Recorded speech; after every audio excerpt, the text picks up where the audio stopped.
यहां पर ध्यान दीजिएगा, जेड होता है आपका 26, डब्ल्यू होता है 23, इसका पता नहीं, क्यू 17, एन 14। यहां से पता लग गया 3 कम हो रहा है, तो 23 में से 3 कम करेंगे 20, यानी यहां पर क्या आएगा टी। तो आंसर वही ऑप्शन होगा जिसका तीसरा लेटर टी होगा, और वो एक ही ऑप्शन में है, तो आंसर क्या होगा, ऑप्शन बी। मजा आ रहा है तो ताली जरूर बजा दीजिएगा। क्या बात है सर, क्या बात है सर। मैजिकल ट्रिक्स के आज के इस सेशन में मैं आप सभी के लिए एक और इंपॉर्टेंट टॉपिक लेकर आया हूं, जहां से हर कॉम्पिटिटिव एग्जाम के अंदर क्वेश्चन डेफिनेटली आता ही आता है। मैं बात कर रहा हूं अल्फाबेट सीरीज की। अल्फाबेट सीरीज से बेसिकली एग्जाम में 2 पैटर्न पर आधारित क्वेश्चन पूछे जाते हैं। एक तो है ओल्ड पैटर्न, जहां से पिछले कुछ वर्षों से लगातार क्वेश्चन पूछा जा रहा है, और एक है लेटेस्ट पैटर्न। और ये लेटेस्ट पैटर्न के नए टाइप के जो क्वेश्चन है पिछले 2-3 वर्षों में एग्जाम के अंदर देखे गए हैं। तो आज की ये वीडियो गलती से भी स्किप नहीं करना है, क्योंकि ये वीडियो देखने के बाद आप इन दोनों टाइप के क्वेश्चंस को एग्जाम में चंद सेकंड के अंदर सोल्व कर पाएंगे। तो यहां पर ध्यान दीजिएगा, पहले ओल्ड पैटर्न टाइप के क्वेश्चंस को। इसके लिए बस आपको एक ही चीज करनी है, वो क्या कि हर लेटर की पोजिशनल वैल्यू आपको याद होनी चाहिए, और एग्जाम में चंद सेकंड से क्वेश्चन सोल्व होगा। जैसे मैं यहां पर बात करता हूं, आपको बताना है क्वेश्चन मार्क की जगह पर कौन सा ग्रुप ऑफ लेटर्स आएगा।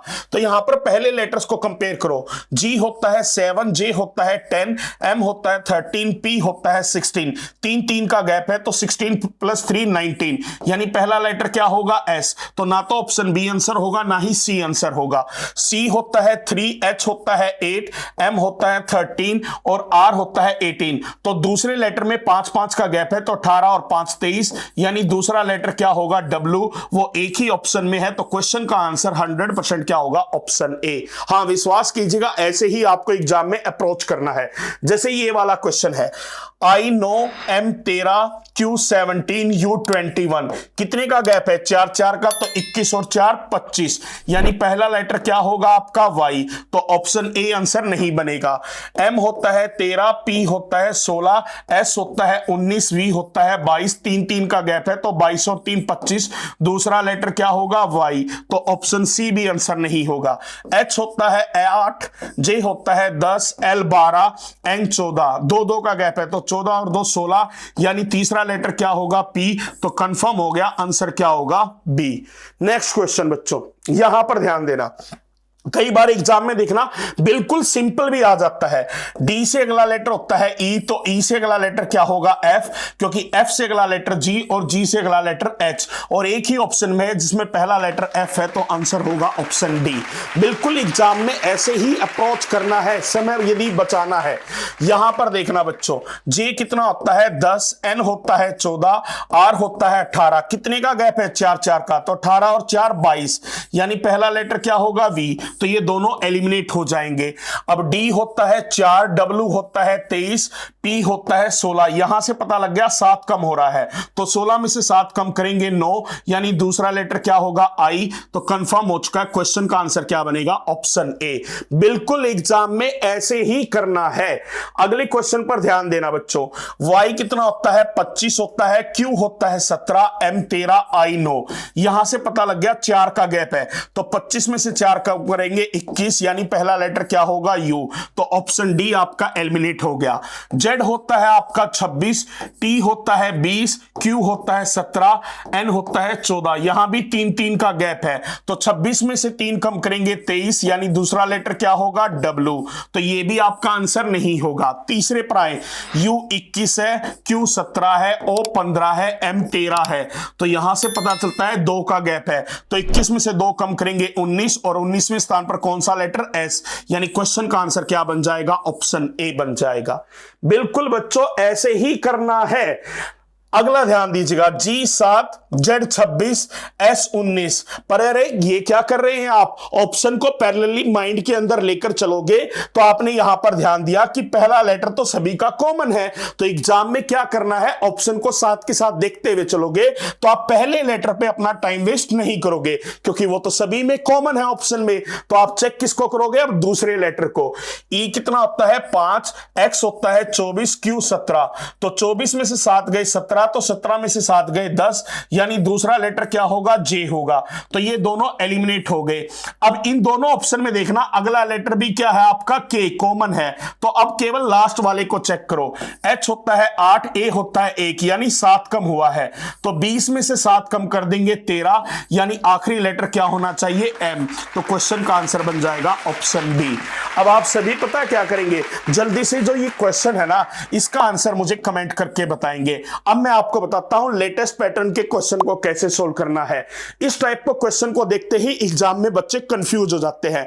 यदि आप ये सोच रहे हैं कि ये कॉन्टिन्यूअस पैटर्न सीरीज वाले क्वेश्चन है, नहीं, ये दूसरे टाइप के क्वेश्चन है। इसके अंदर एक ही पैटर्न बार बार रिपीट नहीं हो रहा है, यहां पर भी लेटर्स की पोजिशनल वैल्यू में इंक्रीमेंट या डिक्रीमेंट हो रहा है। ऐसे क्वेश्चन में एक्चुअल में होता क्या है कि 4-4 लेटर के क्या है, आपको ग्रुप दिए होते हैं और फिर उसके आधार पर क्या है, पोजीशन बढ़ती जाती है। जैसे यहां पर देखो, जी 7 होता है, ये हमें पता नहीं, के 11 होता है, एम 13, ओ 15, यानी पहले लेटर में कितने का इंक्रीमेंट हो रहा है, 2 का। तो 7 और 2 9, यानी यहां क्या आएगा, आई। तो यानी जो भी आपका आंसर होगा उसका दूसरा लेटर क्या होना चाहिए, आई। वो एक ही ऑप्शन में है, तो 100% क्वेश्चन का आंसर क्या बनेगा, ऑप्शन बी। विश्वास नहीं हो रहा, पूरा सोल्व करके दिखा देता हूं। यहां पर ध्यान दो, दूसरा लेटर इस ग्रुप का पता नहीं, इसका क्या है, V 22 है, इसका T 20 है, इसका R 18 है, यानी कितना कम हो रहा है, 2। तो यहां पर कितना होगा, 24, क्योंकि 24 में से 2 कम हुआ 22, 22 में से 2 कम हुआ 20, 20 में से 2 कम हुआ 18, 18 में से 2 कम हुआ 16, यानी यहां P आ जाएगा और यहां X आ जाएगा। अब तीसरा लेटर देखो, M है 13, O है 15, Q है 17, 2 का गैप चल रहा है, तो 17 और 2 19, यानी यहां S होगा, क्योंकि 19 और 2 कितना होता है, 21। अब आखिरी लेटर पर देखना, A 1 है, Y 25 है, इसका पता नहीं है, U 21 है, S 19 है, यानी यहां भी 2 का गैप है। तो 25 में से 2 कम करेंगे 23, यानी यहां पर आएगा W। अब देखो ऑप्शन बिल्कुल मैच हो गया, X I W S P। पर बताओ बच्चों, क्या पूरा सोल्व करने की जरूरत थी, नहीं। एग्जाम के अंदर ईगो लेकर नहीं बैठनी है, टाइम को मैनेज करना है और समय बचाना है। अगले क्वेश्चन को देखना, चंद सेकंड में कैसे सोल्व करेंगे। यहां पर ध्यान दीजिएगा, Z होता है आपका 26, W होता है 23, इसका पता नहीं, Q 17, N 14, यहां से पता लग गया 3 कम हो रहा है, तो 23 में से 3 कम करेंगे 20, यानी यहां पर क्या आएगा, T।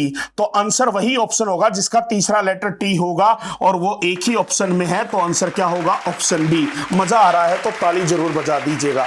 अगले क्वेश्चन पर आते हैं बच्चों। अगला क्वेश्चन देखना, J होता है 10, इसका हमें पता नहीं, N होता है 14, इसका हमें पता नहीं, R होता है 18, यानी यहां पर 4-4 का गैप है अल्टरनेट में। तो इसका मतलब यानी हर लेटर में 2-2 का गैप मिलेगा। 10 और 2 12, 12 और 2 14, और 14 और 2 16, यानी यहां पर 12 का मतलब L आएगा और 16 का मतलब यहां पर P। यानी ऑप्शन के अंदर दूसरा लेटर जहां पर L होगा और सेकंड लास्ट P होगा। देखिएगा दूसरा लेटर L यहां है, यहां पर है, पर सेकंड लास्ट P केवल ऑप्शन बी में है, तो कंफर्म है क्वेश्चन का आंसर क्या बनेगा, ऑप्शन बी बनेगा। नेक्स्ट क्वेश्चन बच्चों, इस क्वेश्चन का आंसर देखना। अब Z होता है 26, V होता है 22, R होता है 18, N 14, तो पहले लेटर से तो आपको कंफर्म नहीं हुआ, तो ग्रुप के आप क्या करोगे, दूसरे लेटर पर जाओगे।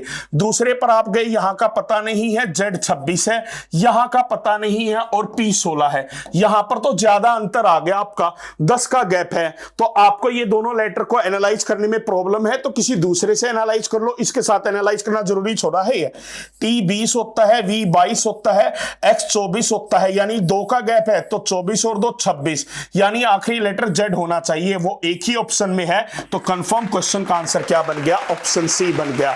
ऐसे ही मजेदार ट्रिक्स आप हर टाइप के क्वेश्चन की यदि चाहते हैं तो वो आपको केवल एक ही बुक में मिलेगी, रेडियन का रीजनिंग फॉर कंपटीशन का ये बुक। तो जल्दी से इसको परचेज कर लीजिएगा। हर टाइप के क्वेश्चन को शानदार ट्रिक के साथ क्या है, एक्सप्लेन किया गया है। अब आते हैं हम आखिरी क्वेश्चन पर, और इस क्वेश्चन का आंसर आप सभी मुझे कमेंट करके बताएंगे। और साथ ही साथ बच्चों कमेंट करके ये जरूर बताएं कि आज की वीडियो आपको कैसी लगी है, और यदि आप मेरे साथ रीजनिंग को अपने को स्ट्रॉन्ग करना चाहते हैं तो रोज रात 8 बजे लाइव सेशन में इसी चैनल के ऊपर आप मेरे साथ जुड़ सकते हैं। तो चलेगा स्टूडेंट, मिलते हैं अगली वीडियो में।